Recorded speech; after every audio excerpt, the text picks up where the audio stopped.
ebitongole ebirwanirira eddembe ly'obuntu bisabye poliisi erongose ekifaananyi kyayo kubanga emize egy'okutulugunya abantu gikyatambula nayo wabula yeewezezzaako nga nayo bw'obeera ekwasisa amateeka naye nga tegenderera kutulugunya bantu.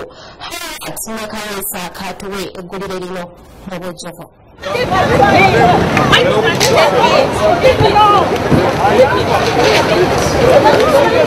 Poliisi ya Uganda enokoddwayo ng'ekitongole ekisinze okutulugunya abantu mu ggwanga lyattu Uganda. Okunoonyereza kuno kukoleddwa ekitongole ekivunaanyizibwa ku ddembe ly'obuntu ekya Uganda Human Rights Network. Omukungu mu kitongole kino Patrick Tumwina agambye nti okusinziira ku kunoonyereza kwe bakoze emyaka 5 egiyise, poliisi yeeridde empanga mu kutulugunya abantu era nga kino yasinga kukikola mu biseera eby'obululu naddala mu mwezi ogwokubiri mu kulonda okwakaggwa. Poliisi ebadde number 1 ranking mu myaka nga 5.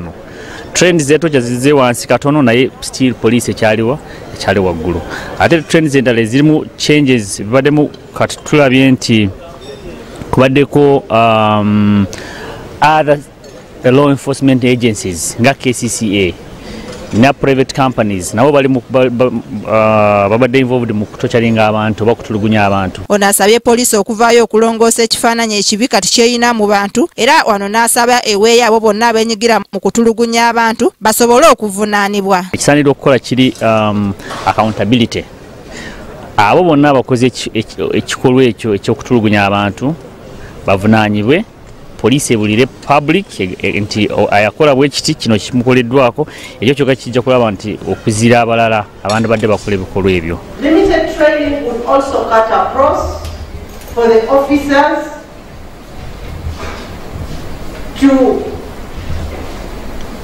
undo whatever theories they have on investigation and how to conduct investigations and adopt the new modern methods of investigation.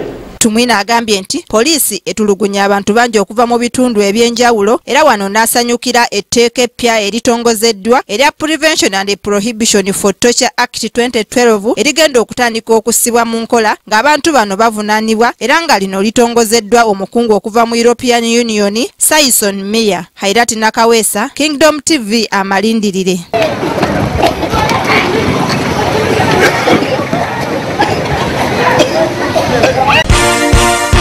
This is Kingdom TV.